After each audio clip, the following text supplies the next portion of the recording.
1 point separates third, fourth, fifth, and sixth. It's incredible. And really, the big talking point is Spurs, who were so far away. Like, just 5 or 6 weeks ago, we were talking about them as title contenders, but that run of form that they've been on has been so disappointing. It's dragged them very much back in to this top four. You take a look at their last 5 Premier League games. They haven't won any of them. They've lost 4 of them. They've dropped 14 points.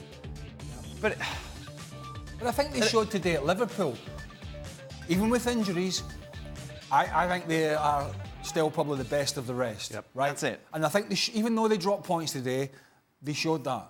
I think when you look at Chelsea, in comparison, it's clueless. Yeah. I mean, he's still playing Jorginho. You know, got Ruben Loftus-Cheek comes off the bench. I've talked about changing the dynamic for them. He should be playing. Hudson-Odoi was a star for England. He doesn't even get on. Now, there'll be some that say, well, what does it matter? Chelsea won. Chelsea were lucky. Right. Chelsea were lucky. Spurs, you might say, were a little unlucky. Yeah. So I wouldn't be over... I mean, obviously, it's concertina now. Yeah. But in terms of the way they're playing, I wouldn't be overly concerned. How concerned would you if you were Spurs at the moment, Steve? Listen, they'll be concerned. They're 1-5, so there's no way they're going to be sitting there thinking, oh, well, we're better. Listen, they're better than United, Arsenal and Chelsea. But I'm sure they're not sitting going, well, we don't need to worry because we're better than them. But the fact is that I think 6 of the 7 games are against teams in the lower half of the league that I expect them to win. I think they play City. That's the only big game they have. So as far as the games to go, they're good enough to win 6 of those 7. Right. Probably won't beat City. So I think they'll be fine. I don't trust Chelsea. No. You don't know what you're going to get. Arsenal are playing Newcastle tomorrow. That's the game. They could go to third tomorrow. Yeah, exactly. Why not? What's the hazard? I don't know. Was it the international football leading Hazard on the bench? You know, Man United. We know nobody knows. Well, he said before. He said it was because of the number of games he's played recently. And Kanté on the bench. Jorginho still plays. Just same thing. Here's the thing, by the way.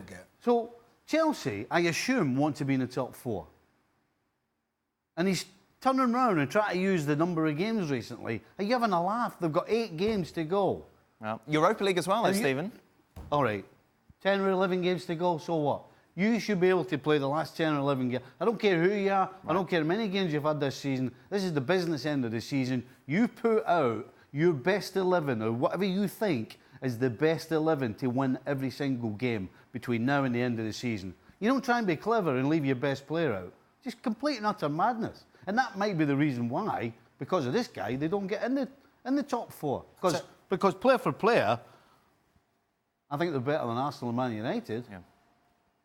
They are, but I mean, if Unai Emery drags this Arsenal squad into the top 4, it's a hell of a job. Right. I mean, that's a heck of a job. And I know people who say, well, you guys criticised Arsene Wenger for getting top 4. But that's different. He built the base. It was his team. Spent whatever money, he decided who got new contracts. Emery's just in the door. He's trying to clean up that last few years of a little bit of a mess, certainly in the league. If he does that would be unbelievable. But I tell you what, I think the Chelsea fans were singing about sorry before they actually won the game. And you don't know what you're doing was chanted as he made those substitutions as well. I mean, the whole thing there, he has to either do something dramatic towards the end of the season, Maurizio Sarri, or he has to win the Europa League to get in the Champions League, or he is 100% gone. They've got Brighton midweek, and of course, as we mentioned, it is Arsenal against Newcastle tomorrow. We'll be looking back at that game on our next show.